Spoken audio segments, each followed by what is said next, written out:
the able coordinators, Mr. Dharanidharan, Advocate Pawal Gandhi, Dr. Arvindan, the eminent speakers, Dr. Dhanapal, my good friend, Dr. Kalanidhi Virasamy, others. I apologize if I haven't got your name. I don't see your face. But first of all, welcome, and I must thank you from the bottom of my heart.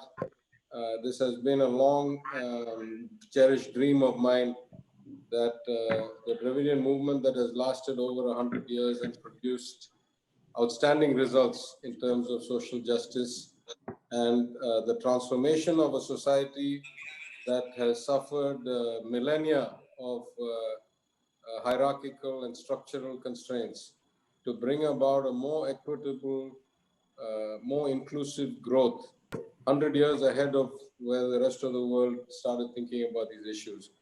And so I worried that the intellectual underpinnings of the movement were starting to slide a bit, and that much of our history, which had been driven by ideas, by debate, had started to kind of fade. So after much soul searching and after multiple attempts, starting with the 100th anniversary of the Justice Party, which our leader, through M.K. Stalin, hosted at the Kalaignar Arangam on November in 2017 or 2016, right after I became an MLA. I've been trying multiple efforts, and finally this thing has come to fruition, and in no small part to the coordinators that we have talked about today. Such seminars, I think, on relevant topics are an integral part of that. As much as we talk about the historical underpinnings, as much as we talk about the fundamental philosophy, every movement needs to keep with the times. So, when we have something like this, an event that is a once-in-a-century event, it is a right topic for us to talk about, how things have evolved, what lessons we have learned from them, how we applied them going forward, and more broadly, part of this whole initiative is to reinvigorate the movement while the principles stay unchanged, while the values stay unchanged. Circumstances keep changing, and it is incumbent on us to keep changing our strategic and our tactical things without compromising our values, to make sure that we're as effective in the new age as we were in the old age. With that, let me just say a few words about my own kind of perspective on this. Starting as early as the end of March, within a week or 10 days of the lockdown in Tamil Nadu, which, as you all know, came with about 24 hours notice, and India, which kind of dramatically came with 4 hours notice, which has turned out to be one of the greatest sins of all time. Starting from within a few days of that, I've been trying to write to the government, to the chief minister, with ideas, with suggestions of how things can be improved, the importance of communication, the importance of consistency, transparency, the importance of planning, the importance of fiscal kind of stimulus at the right time. The government doesn't seem to understand that. They keep saying, we'll wait to see how bad things get, and then we'll decide if we're going to give stimulus. That is, a patently kind of failure guarantee for anybody who understands finance or economics and understands that momentum is the key, and you should never lose the momentum and go to a -10 or -15. It's very hard to recover from that. So we started with that, and I have, depending on the circumstances, tried to be of more or less kind of intrusion into the system.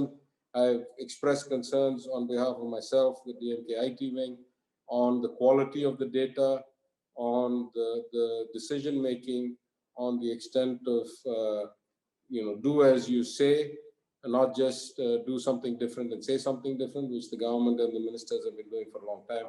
And so in many ways, when all else failed, I have filed a public interest litigation in the Madras High Court, showing how inconsistent the government's data is, and warning that in a time of crisis, the natural tendency of all politicians and all governments to make their performance look better than it really is has this hugely deleterious side effect of lulling people into a false sense of security And therefore, this is one place where the court should hold the governments accountable for transparency, internal consistency at the corporation, the state levels, the national level, and so forth. Anyway, this is hardly about what we have done and not done. I just want to make the beginning point that it is an indisputable truth that India had the severest lockdown with the least warning and the least stimulus of any country in the world, and consequently has suffered the greatest economic kind of downslide of any country in the world. It is also an incontrovertible truth that the data is at best inadequate and at worst misleading in terms of the number of deaths and the number of cases and so forth. So in light of that, I think a discussion like this with eminent panelists such as yourselves and this far into the crisis, which we are seeing at various stages in various countries, is going to be of tremendous use to all of us and to the community and to the broader Dravidian kind of diaspora and adherence. And so I thank each of you once again for participating in this, for this event and broadly for the initiative. I am very grateful. I believe we have a long road ahead of us and a very important role to play. And I hope you will continue to stay engaged and give us the benefit and give society the benefit of your expertise and your ideas.